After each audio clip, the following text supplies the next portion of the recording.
शुरू करें नाटक हम अपना, लेकर प्रभु का नाम। गणपति देवा तुम्हें प्रणाम, सिद्ध करो सब काम। गणपति देवा तुम्हें प्रणाम, सिद्ध करो सब काम।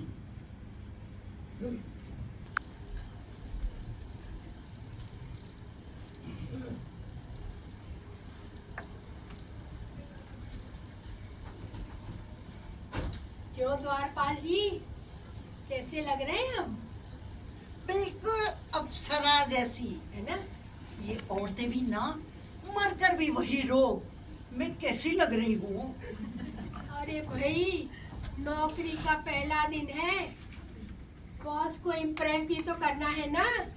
और जिन्हें आप इम्प्रेस करना चाहती हैं ना, उन्हें तो बहुत कम दिखाई देता है, और वो थोड़े से मंद बुद्धि भी हैं। सच? नहीं नहीं नहीं नहीं। लो वो आ रहे हैं, आते ही पूछेंगे चित्रगुप्त कहाँ है। सावधान, गर्दन नीचे, नजरें ऊपर। महाराज धर्मराज पधार रहे हैं।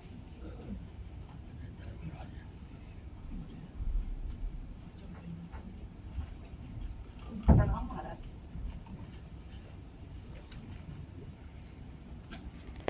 हाँ, तो चित्रगुप्त आज फिर उस समय पर उपस्थित नहीं है। जाइए, बुला के लाइए। महाराज, चित्रगुप्त जी के बारे में कोई भी प्रश्न है मुझसे पूछिए। सभा आरंभ करने का समय हो रहा है। ये महिला कौन है और यहाँ क्या कर रही है? महाराज, मैं आपके हर प्रश्न का उत्तर दूंगी, पर आप मेरे सामने देख के क्यों नहीं कह रहे हैं? मेरी ओर देखिए। ओफो, आप समझ नहीं रही हैं। हमारी गर्दन में बल पड़ा है, मुड़ नहीं सकती। द्वारपाल, कुछ करो।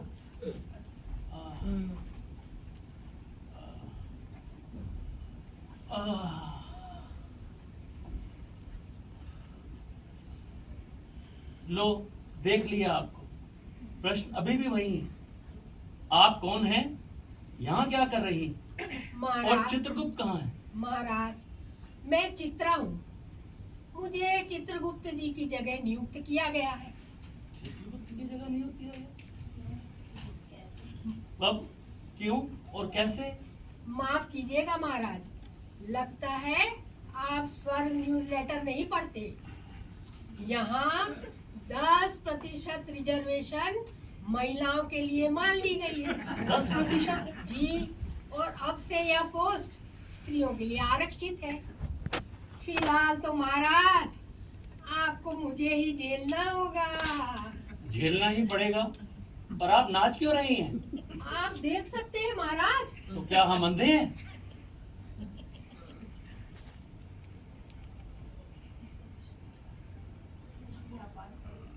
ये आपातकालीन सभा क्यों बुलाई गई है?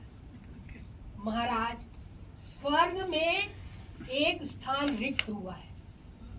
स्वर्ग से एक देवता को धरती पर भेजा गया है मनुष्यों के उद्धार के लिए। उस खाली स्थान को भरने हेतु नरक से बहुत सारी एप्लीकेशंस आई हैं। क्या आई है? बस आपको उनके इंटरव्यूज करने हैं महाराज। जी। द्वारपाल, आप ऐसा करिए, चित्रगुप्त का बही खाता निकाल लीजिए। उससे हमें सभी कैंडिडेट्स की हिस्ट्री पता चल जाएगी। पर महाराज, वह बही खाता तो स्वर्ग के एक वासी के पास है, और वो वही कंप्यूटर पर उसको डाउन कर रहा है। डाउनटाउन कर रहा है? मैं समझा नहीं। महाराज, इनका मतलब है डाउनलोड कर रहा है। वही महाराज, वही। अब चित्रगुप्त जी तो अपने घर में बैठ गए, बैठ के पाकिस्तान और इंडिया का क्रिकेट मैच देख रहे हैं। Lucky man. मैं स्कोर पता करके आऊं? नहीं। ये वहाँ पे कंप्यूटर पे क्योंकि डाउनलोड हो रहा है, इसीलिए इन सब कैंडिडेट्स की जीवनी हमें खुद ही पता करनी होगी महाराज। कार्यवाही शुरू करें महाराज? प्लीज शुरू करिए। द्वारपाल, पहला कैंडिडेट नूरजहां को प्रस्तुत कीजिए। नूरजहां हाजिर हो। आइए। हुजूर को बांदी का सलाम कबूल हो। लो, अब उर्दू भी सीखनी सलाम पड़ेगी। मोहतरमा, सलाम। मोहतरमा, आपको तो जन्नत में होना चाहिए था ना। आप यहाँ नरक में क्या कर रही हैं? आप भी नाम से धोखा खा गए ना हुजूर। इस कमबख्त नाम की वजह से फरिश्ते हमें जहन्नुम में ले गए। अब कहने को तो मियाँ गालिब कह गए कि नाम में क्या रखा है।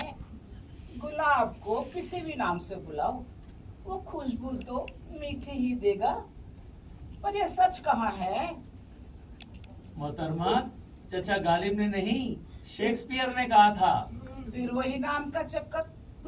अच्छा गालिब ने कहा हो या किसी शेख ने, बात तो झूठी है ना। अरे मोहतरमा, वो कैसे? वो ऐसे कि जब फरिश्तों को हमारा असली नाम पता चला तो उन कम वक्तों ने हमें नरक में ढकेल दिया। अरे तो बेगम, आपका असली नाम है क्या? जी, धन देवी। धन देवी? अच्छा, तो धन देवी जी, आप धरती पर क्या करती थी? हुजूर, धरती पर हमारा डेंटिंग और पेंटिंग का अच्छा खासा बिजनेस था। डेंटिंग पेंटिंग का? हम्म, और आप किन चीजों की डेंटिंग पेंटिंग करती थी? चीजों की नहीं हुजूर, हम तो इंसानों की सूरतों की डेंटिंग पेंटिंग करती थी। ओहो, क्या मतलब? मैं समझा नहीं। महाराज, इनका मतलब है ये धरती पर अपना खुद का ब्यूटी पार्लर चलाती थी। तो पर इन्होंने डेंटिंग पेंटिंग क्यों कहा? क्या अब जाने? देखिए ना हुजूर, रेखा को ही ले लीजिए। 70 साल की हो गई है, पर अभी भी 17 साल जैसी नजर आती है। और वो अनिल कपूर दादा बन गए, पर अभी भी वैसे ही जवान नजर आते हैं। ये सब हमारी डेंटिंग पेंटिंग का ही तो कमाल है। अपने फन के कलाकार हैं हम।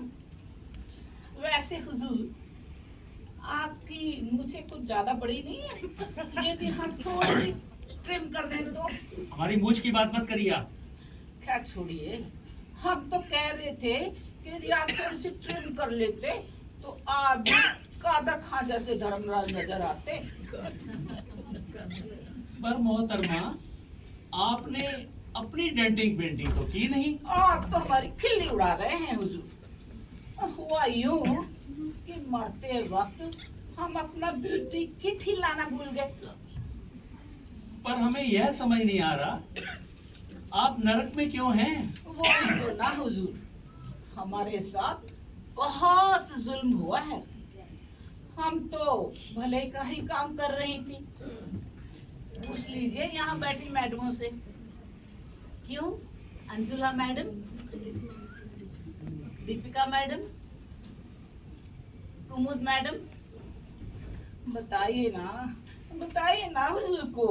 अरे वो कहाँ से बताएंगे, वो सब तो अभी धरती पे है। और नूरजहां बेगम, ये पुरुष भी तो आपके पास आते थे ना? पर ये पुरुष आपके पास क्या करने आते थे? हुजूर, जब इनको किसी भी फंक्शन में जाना होता था तो ये हमारे पास डेंटिंग पेंटिंग करवाने ही तो आते थे। पूछ लीजिए ना, वो बैठे हैं अभिमन्यु सर, पूछिए। अरे ना बाबा ना, उनसे पूछा ना तो नाचना शुरू कर देंगे ना।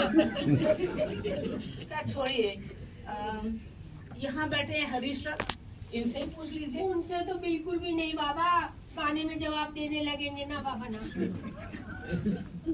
और नूरजहां बेगम, आपने Gupta sir, Mishra sir, Kapoor sir, इन सब के नाम तो लिए ही नहीं। ये सब भी तो आपके कस्टमर थे, क्यों?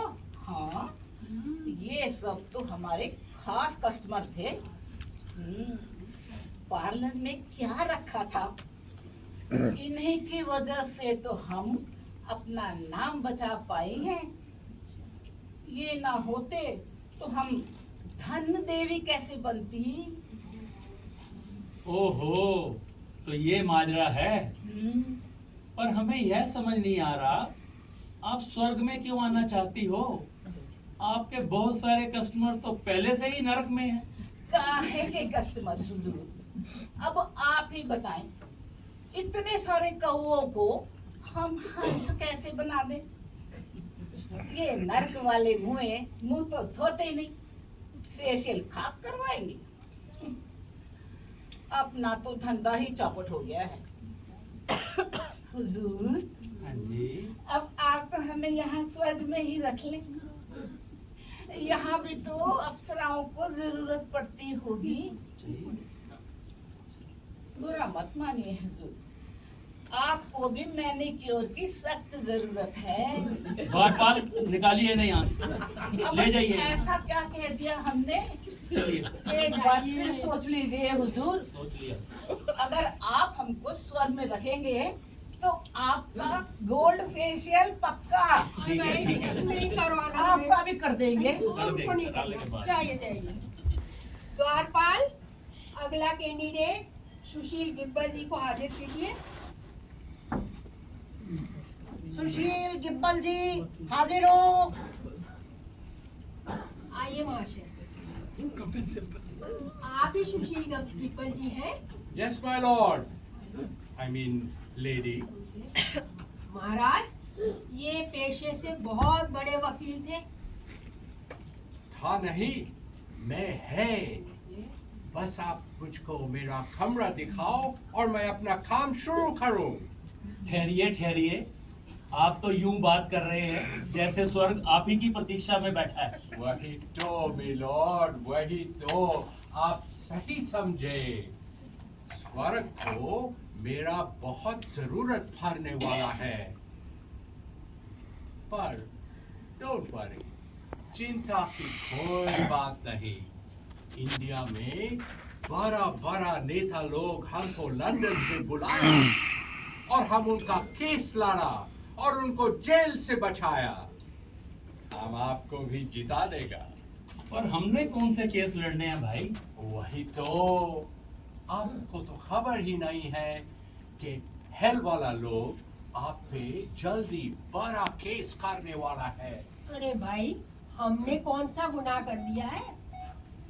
वही तो, आप तो जानते हैं कि हेवन और हेल के बीच की दीवार 2 जगह से टूट गई है और 2 फुट बाय 1 फुट 7 इंच के छेद हो गए हैं। हाँ, इसीलिए स्वर्ग में बहुत दुर्गंध फैल गई है, जिसकी वजह से सांस लेना भी दूभर हो गया है। और नोटिस भेजने के बावजूद भी नरक वाले दीवार बना ही नहीं रहे। वही तो मिलॉर्ड, आप तो रहे स्वर्ग के वासी। आप तो ये काम करेंगे नहीं और नरक वाला लोग करना नहीं मांगता। और वो करेंगा क्यों? उनका तो कहना है कि उनको स्वर्ग से अच्छा परफ्यूम मिल रहा है। और जानता है, इन होल से पीप करके यानी झांक के अप्सराओं को देखने के लिए हेल का एक टीम मेंबर हर 5 मिनट के 50 रुपए ले रहा है और सुबह से लाइन लग जाती है पीप करने के वास्ते। हाँ, पर दीवार बनाने का काम तो नरक वालों का ही है ना। वही तो मिलॉर्ड, इसी एटीट्यूड के खिलाफ नर्क वालों ने आप पर केस करने की सलाह ली है। सीक्रेट बात बता रहा हूँ। अब आपको आपका केस लड़ने के लिए मेरा जरूरत तो पड़ेगा ही। आप मुझे हेवन में रख लें। चले, मैं आपसे फीस भी नहीं लूंगा। तो आप क्या समझते हैं हम मुकदमा लड़ नहीं सकते? हम एक अच्छा सा वकील नियुक्त करेंगे वही तो मिलॉर्ड, वही तो। कहाँ से लाएगा अच्छा वकील? वकील तो सारा नर्क में है, आसानी से केस जीत जाएगा। इसी वास्ते मैं कहता हूँ, आप मुझे हेवन में एंट्री दे दो। मुझे बड़ा बड़ा भ्रष्ट नेता लोग को जिताने का एक्सपीरियंस है। वही तो, ये बात ये बिल्कुल सही कह रहे हैं महाराज। इन्होंने कई बार सच को झूठ और झूठ को सच साबित किया है, इसीलिए तो नर्क में है ये। इनका सही स्थान भी वही है। द्वारपाल, ले जाइए इन्हें, निकालिए। आप गलत जजमेंट ले रहे हैं मिलॉर्ड। मुझे इसकी एक कॉपी चाहिए। हाँ, मिल जाएगी, जाइए। मैं हाई कोर्ट में अपील करूंगा। हाँ, करिए, जाइए जाइए। द्वारपाल, अगला कैंडिडेट अंगूरी देवी को प्रस्तुत कीजिए। अब ये कौन है? महाराज, ये अपने आप को माता का बहुत बड़ा भक्त बताती है। अच्छा, जी। इससे याद आया, बहुत समय हो गया देवी जी से भेंट नहीं हुई। कहाँ है वे? महाराज, आजकल ये बहुत व्यस्त चल रही हैं। पर क्यों? अरे धरती पर शादियों का सीजन जो चल रहा है।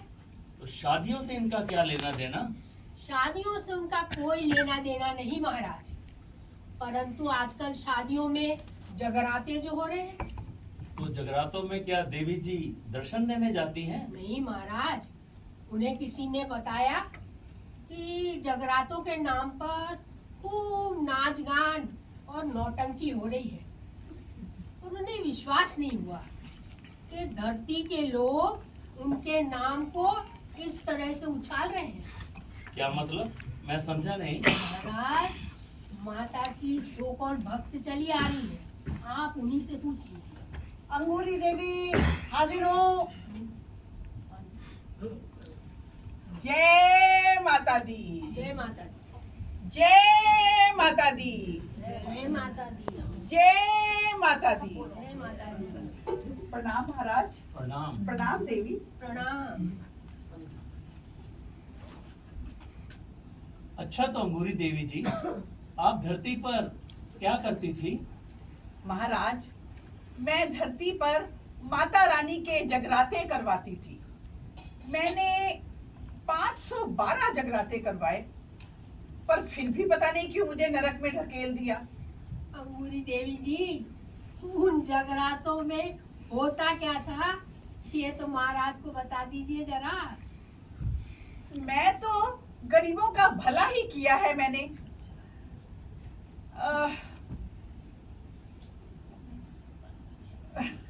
मैं ऐसे ऐसे गवैयों को पकड़ के लाती थी जिनको किसी ने पहचानते भी नहीं थे, और मैं उनको सबको गाने का चांस देती थी स्टेज पर। वो इसलिए कि वो लोग कम चार्ज करते थे, इसलिए। मैं छोटी छोटी गरीब बच्चियों को लेके आती, उनको अच्छा अच्छा खाना लाड प्यार से खिलाती, फिर उनको माता रानी के वस्त्र पहनाकर शेर की खाल ओढ़े हुए जब किसी की पीठ पर बिठाकर स्टेज पे लाती तो लोग आत्मविभोर हो जाते थे। और आत्मविभोर होके भक्त क्या करते थे, ये भी बता दीजिए। वो मस्त होके नाचने लगते थे। जय माता दी। जय माता। तो ये धरती के लोग नाचना भी जानते हैं? महाराज, वो भंगड़ा, वो ताता थाई वाला नाच नहीं होता था, वहां तो भंगड़ा, बॉलीवुड, डिस्को, ये सब नाच होते थे। ये कौन से नाच हैं? इनका तो हमने नाम तक नहीं सुना। महाराज, मैं नाच के दिखाऊं? नहीं नहीं, आप जहाँ खड़ी हो वहीं खड़ी रहिए। अरे भाई, ये नाच गान की बात छोड़िए और ये बताइए कि आत्मविभोर होकर भक्त और क्या क्या करते थे। वो बहुत सा चढ़ावा भी चढ़ाते थे। उस चढ़ावे का क्या होता था, ये भी बता दीजिए। वो तो हम गवैयों और छोटी छोटी बच्चियों में बांट देते थे। झूठ मत बोलिए, याद रखिए आप धर्मराज के सामने खड़ी हैं। तो हम तो भक्तों से जयकारा ही करवाते थे। अच्छा।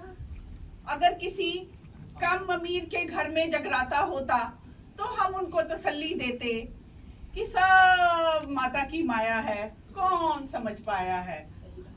और उनसे जयकारा बुलवाते, जय मां अम्बे तेरी माया, किसी ने तेरा पार ना पाया। बोलिए बोलिए, जय मां अम्बे तेरी माया, किसी ने तेरा पार ना पाया। मैं नहीं सुनिया, जय मां अम्बे तेरी माया, किसी ने तेरा पार ना पाया। और इस शोर में आप जो करती थी वो बताइए, बोलिए बोलिए। वो जब मैं इस शोर में अपने पति को फोन लगाती, जो उस पंडाल के बाहर ही खड़े होते थे, उनको फोन लगा के कहती, जय मां अम्बे तेरी माया, आज चढ़ावा बहुत कम आया। और मेरे पति बात समझ जाते और बच्चों के पास घर लौट जाते। और जब किसी अमीर के घर जगराता होता तब जब बताइए। किसी अमीर के घर जगराता होता तो मैं जयकारा लगवाती, जय मां अम्बे जय जगदम्बे, जय मां अम्बे जय जगदम्बे। बोलिए बोलिए, जय मां अम्बे जय जगदम्बे। और फिर मैं अपने पति को फोन लगाकर कहती, जय मां अम्बे जय जगदम्बे, आज हाथ मारे हैं लंबे। और फिर इनके पति चुपके से आते और ये चढ़ावे में से मुट्ठी भर के पैसा निकाल के उनके थैले में डाल देती थी। पर ये ऐसा क्यों करती थी? ताकि महाराज गरीब कलाकारों से कह सके कि जय मां अम्बे तेरी माया, आज चढ़ावा बहुत कम आया। इस प्रकार उन बेचारे गरीबों को थोड़े थोड़े से पैसे देके रवाना कर देती थी। छी, कितनी धूर्त महिला है आप। और महाराज, बिजनेस में तो ये सब चलता ही है ना। पर अच्छा, तो आप जगराते के नाम पर व्यापार करती थी। अब नरक में बैठकर जपिए, जय मां अम्बे तेरी माया, स्वर्ग का टिकट नहीं मिल पाया। द्वारपाल ले जाइए नहीं यहाँ से। जय मां अम्बे। जय मां अम्बे तेरी माया, टिकट स्वर्ग का ना मिल पाया। जय मां अम्बे तेरी माया, टिकट स्वर्ग का ना मिल पाया। देवी माँ प्रतिदिन धरती पर इस आशा में जाती हैं कि उन्हें कोई सच्चा भक्त मिल जाएगा, परंतु बेचारी हर बार निराश लौट के आ जाती है। द्वारपाल, अगला कैंडिडेट कौन है? हाँ भाई, जो भी है भेजिए उसको।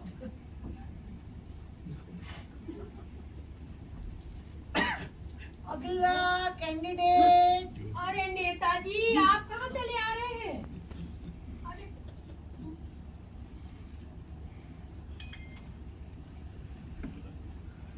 प्रणाम महाराज। प्रणाम। प्रणाम देवी। प्रणाम प्रणाम। आप सबको मेरा प्रणाम। ये हाथ जोड़ के क्यों खड़े हैं नेताजी? कुछ बोलिए। देवी, जी, मेरे स्वागत के लिए क्या कोई वेलकम कमेटी नहीं? कोई फूल माला नहीं, कोई पुष्पहार नहीं, किसी चीज का कोई इंतजाम नहीं? हम करना तो चाहते थे नेताजी, पर हो नहीं पाया। पर देवी, जी, आपकी बगिया में तो फूल भरे पड़े हैं। फूलों की बात नहीं, हम जूतों की बात कर रहे हैं नेताजी। क्या मतलब? और जहाँ तक आपके स्वागत का सवाल है, आपका स्वागत ही नहीं है तो कमेटी का है कि आप जहाँ से पधारे हैं वही जगह आपके लिए सही है। I जाइए। object, my lord. क्यों? In accordance with IPC Section 52, Article 387B, आप कैंडिडेट को बुलाकर इंटरव्यू लेने से मना नहीं कर सकते। देखिए, स्वर्ग बुक नंबर 1 वॉल्यूम 1A के तहत आप निकलिए यहाँ से। द्वारपाल, अभी तक आपने इनको निकाला नहीं। क्या बताऊं महाराज, ये वकील तो बड़े ही हठी और जिद्दी जाति के हैं। ये तो जंगली घास की तरह है, आज उखाड़ो कल फिर हाजिर। चलिए। नेताजी, याद रखिए, आप हमको हायर करेंगे तो हम आपको स्वर्ग दिला देंगे। अरे छोड़ा छोड़ा नेता वकील साहब, तू का हमरा के स्वर्ग दिखैबा? स्वर्ग तो हम पृथ्वी पर पहले ही हो गए। अच्छा तो नेताजी, आप धरती पर क्या करते थे और आपने कौन से भले के काम किए हैं जनता के लिए?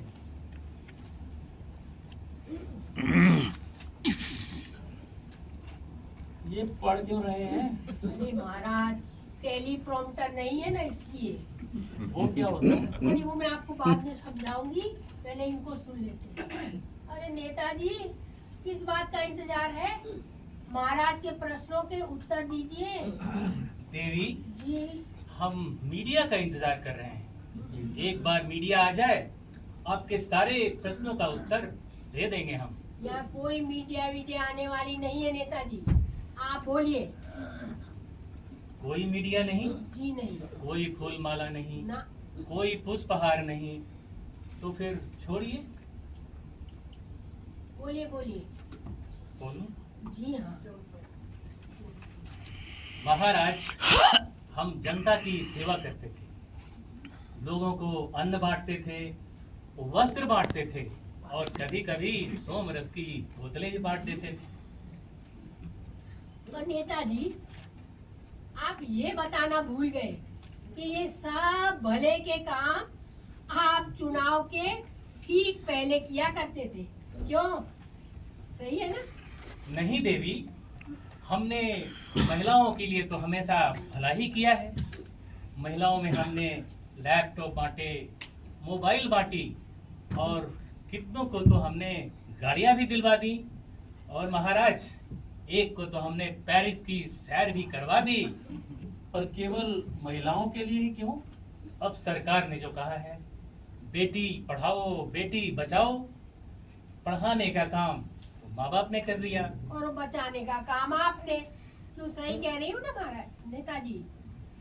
हाँ नेताजी, हमने सुना है कि नेता लोग अपने परिवार के लिए बहुत कुछ करते हैं। आपने अपने परिवार के लिए क्या किया? हाँ बताइए। देवी, हाँ देवी, जी। हमने भी अपने परिवार के लिए काफी भला किया। एक परिवार तो हम इस पृथ्वी पर छोड़ के आए, आप भी हमारे परिवार हैं, और ये सब हमारे परिवार ही हैं। और हमने अपने परिवार के लिए एक गारंटी दी है, स्वर्ग का टिकट तो हम लेके रहेंगे। किस चीज अब की बार स्वर्ग के पार। किसकी गारंटी? ये मोदी की गारंटी है। तो क्या मोदी की गारंटी यहाँ नहीं चलती? नहीं चलेगी नेताजी, नहीं चलेगी।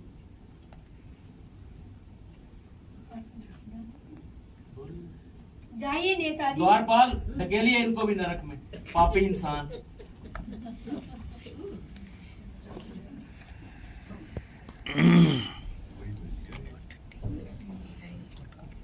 और कितने कैंडिडेट बचे हैं? हमें तो चाय की लत लग गई, चाय की तलब हो रही है। महाराज, स्वर्ग में रह के चाय? वो ऐसा था ना, जी। कोरोना के समय में लोग धड़ाधड़ प्राण त्याग रहे थे। अगर हम एक एक की आत्मा को ढोने बैठते तो पृथ्वी लोक और यमलोक के बीच ही लटके रहते।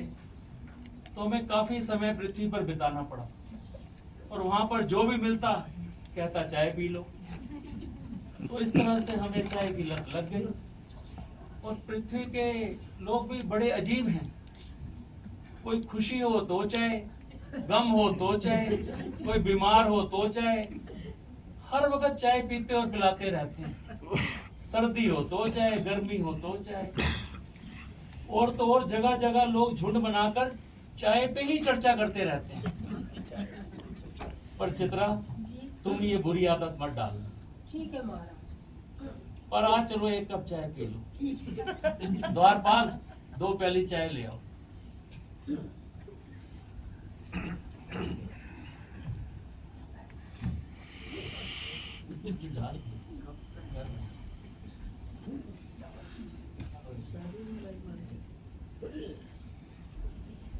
धन्यवाद।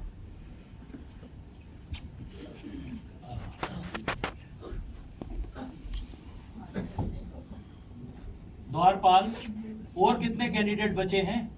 क्या बताऊं महाराज, यहाँ तो भीड़ लगी है, किसे भेजूं किसे नहीं। ये ना धरती के लोग ना बड़े ही बेसब्रे होते हैं, कहते हैं हम तो धरना देंगे। चित्रा, जी महाराज। ऐसा करो, जिस देवता को हमने धरती पर भेजा था उसी को वापस बुला लो। अब ये नहीं हो सकता महाराज। क्यों नहीं हो सकता? हम यहाँ से यमदूत को भेज देते हैं, वो उन्हें ले आएगा। अब ये मुमकिन नहीं है महाराज।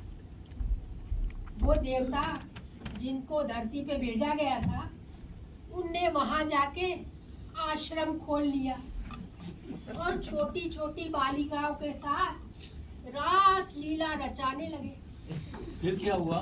फिर क्या महाराज, किसी बालिका ने उनके कुकर्मों की शिकायत कर दी और आजकल जेल में अकेले ही सत्संग कर रहे हैं महाराज। अब वो स्वर्ग के लायक रहे नहीं। ये देवता लोग भी धरती पर जाकर बिगड़ जाते हैं। बस आज के लिए इतना ही काफी। महाराज, ये कोई यस्सम नाम का विचित्र प्राणी है। ये स्वर्ग में रखने लायक लग रहा है महाराज।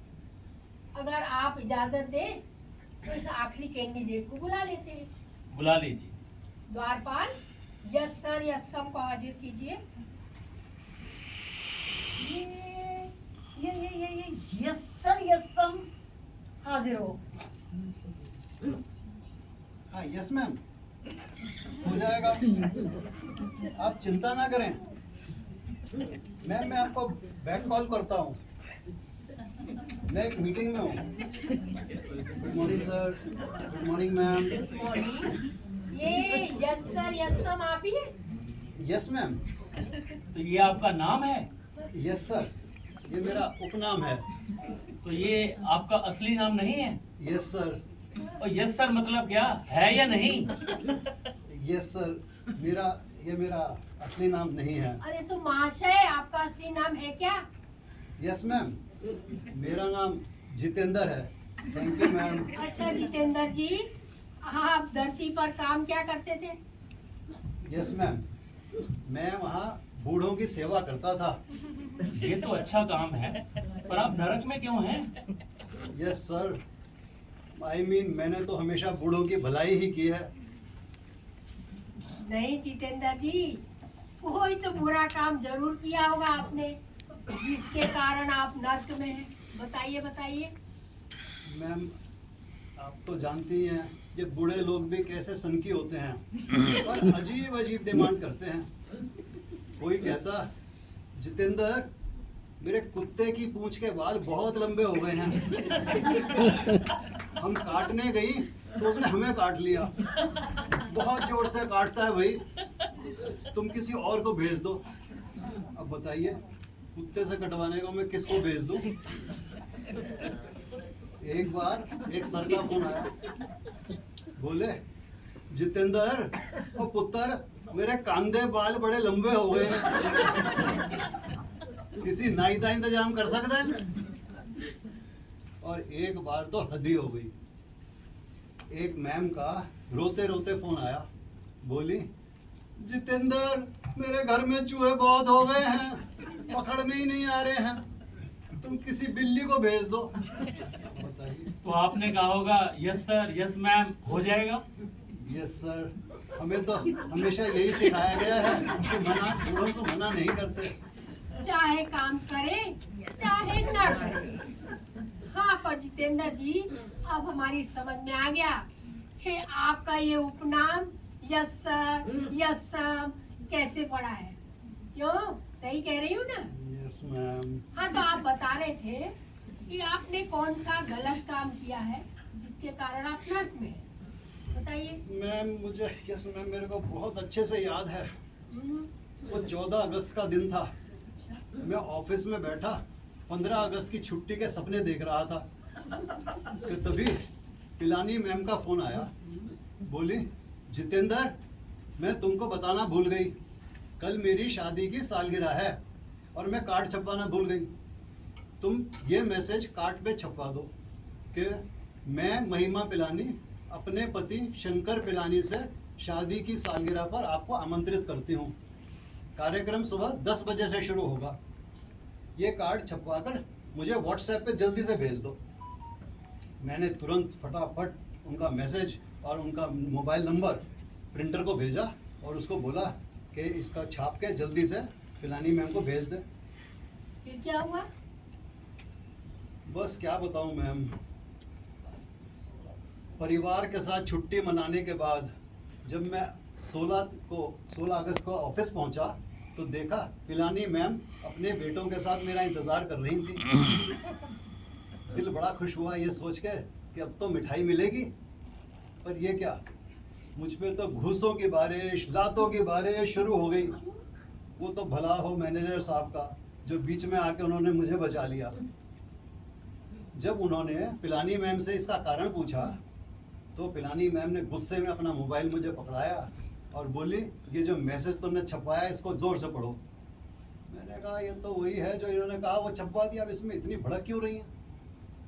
उसमें लिखा था, मैं महिमा पिलानी अपने पति शंकर पिलानी से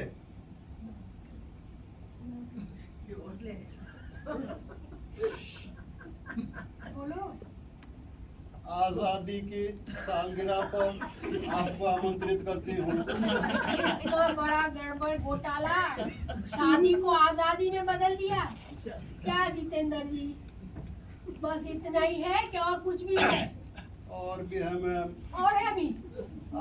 आगे लिखा था, क्रियाकर्म 10 बजे से शुरू होगा। बस इसमें हमारी नौकरी चली गई और हम हार्ट अटैक से यहाँ पहुँच गए।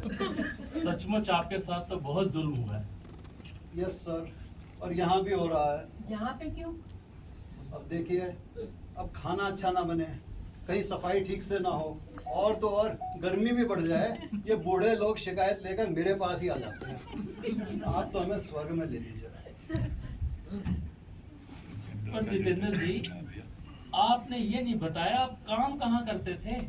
पर अब हम कुछ समझ गए कि कहाँ।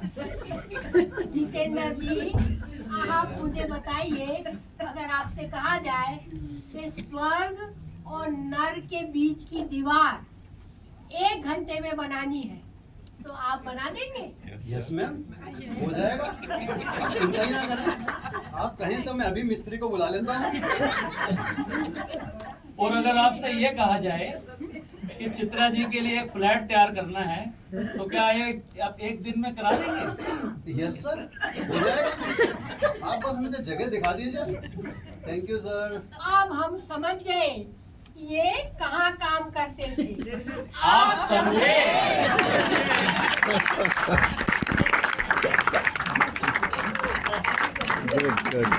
देखिए और सज्जनों, तालियों की गूंज के साथ स्वागत कीजिए इस नाटक की लेखिका और निर्देशिका निर्मय की लाल उषा नागपाल।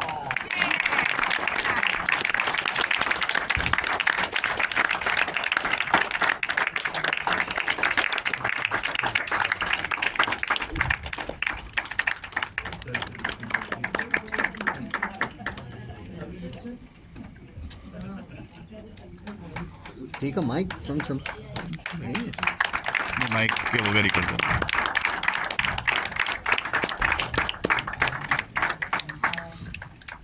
मैं इस बार कास्ट को इंट्रोड्यूस करने की जिम्मेवारी इनको दे रही हूँ, रोमन जी को। ये कास्ट को इंट्रोड्यूस कर। सबसे पहले तो हमारी डायरेक्टर और नाटक लेखिका को आप सब परिचित हैं, फिर भी इनके बारे में कुछ कहना चाहती हूँ। इनकी प्रतिभा और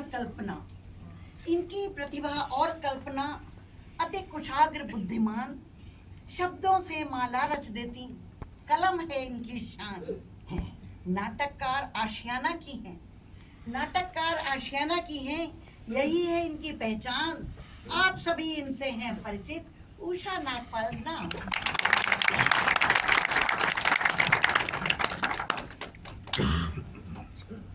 अगली कलाकार जन्मजात कलाकार हैं, जन्मजात कलाकार हैं अद्भुत, कई हुनर की मलिका, सबकी प्रिय ये हमारी दीपक जी की दीपिका।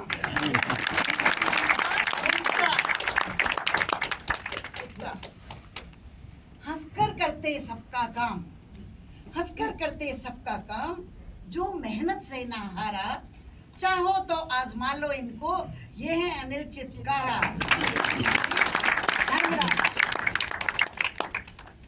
नटखट चंचल चपल चतुर है, नटखट चंचल चपल चतुर है, पर नहीं है ये छलिया, हर अभिनय बखूबी करती, ये है कमल आलूवालिया। शेर शायरी शौक है उनका, शेर शायरी शौक है उनका, हर फन के फनकार हैं, आज यहाँ कल वहाँ पहुँचते, यही पवन कुमार हैं।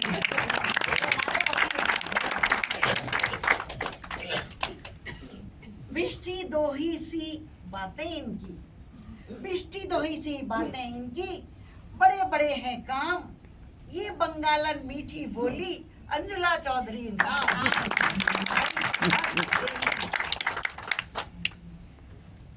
सीधा सरल स्वभाव है लेकिन, सीधा सरल स्वभाव है लेकिन, नेता जैसे होशियार, अंदर कुछ है बाहर कुछ है, ये है Prakash Kumar.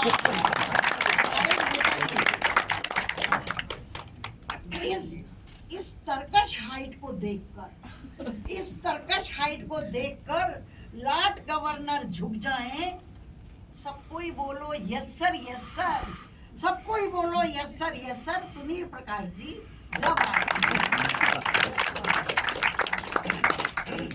If you don't mind, I'd like to do the last one. लेखन वाचन की प्रतिभा है, लेखन वाचन की प्रतिभा है, सरल सौम्य मुस्कान, रीटा जी जो खुशी खुशी करती हैं सबके काम, हमारी And I would like to add a little to that. कितनी बार रिवाइज हुआ ये स्क्रिप्ट और कितनी बार लिखवाया, इनके कितनी बार लिखवाया, पर इनके माथे पे कभी भी कोई शिकन नहीं आई। कितना भी हम करें थैंक यू, एहसानों को हम नहीं चुका सकते इनके। इन्होंने बहुत मेहनत की, रीता जी ने चाय पिलाई, कॉफ़ी भी पिलाती रही, और बस यही कहूँगी कि इनके बिना ये काम नहीं हो सकता था।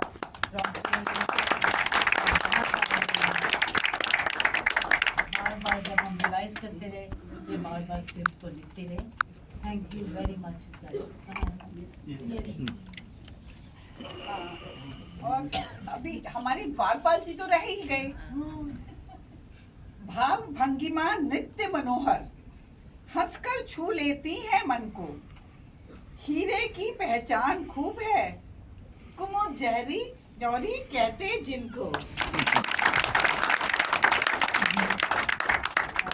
If I can take just 2 more minutes of your time, I'd like to thank lots of people. First of all, my cast. I don't know how they tolerated me for 2 months. They should have killed me long time back. I know. He knows.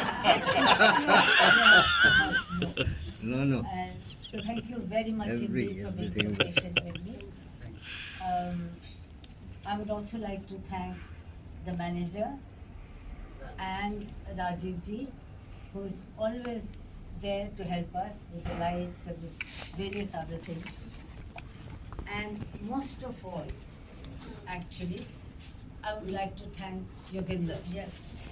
I think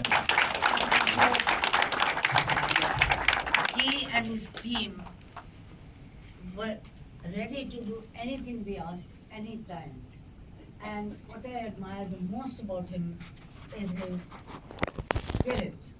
He just did not mind us making fun of him. He was very good about it. And on that note, let me also mention that the other people who were mentioned, we had already sought their permission and they had kindly agreed that we could use their names. So hope nobody gets hurt about it or nobody is minded it. But definitely, I think Yogendra ji का बहुत बड़ा है। कुछ भी हमेशा smile करते हुए और कभी उन्होंने बुरा नहीं माना और मैंने उनको बहुत पहले कहा था योगेंद्र जी हम आपका मजाक उड़ाने वाले and he was so amused and he laughed so much he said good आपने मुझे अमर कर दिया तो रियली मैं दिल से उनका थैंक यू करती हूँ।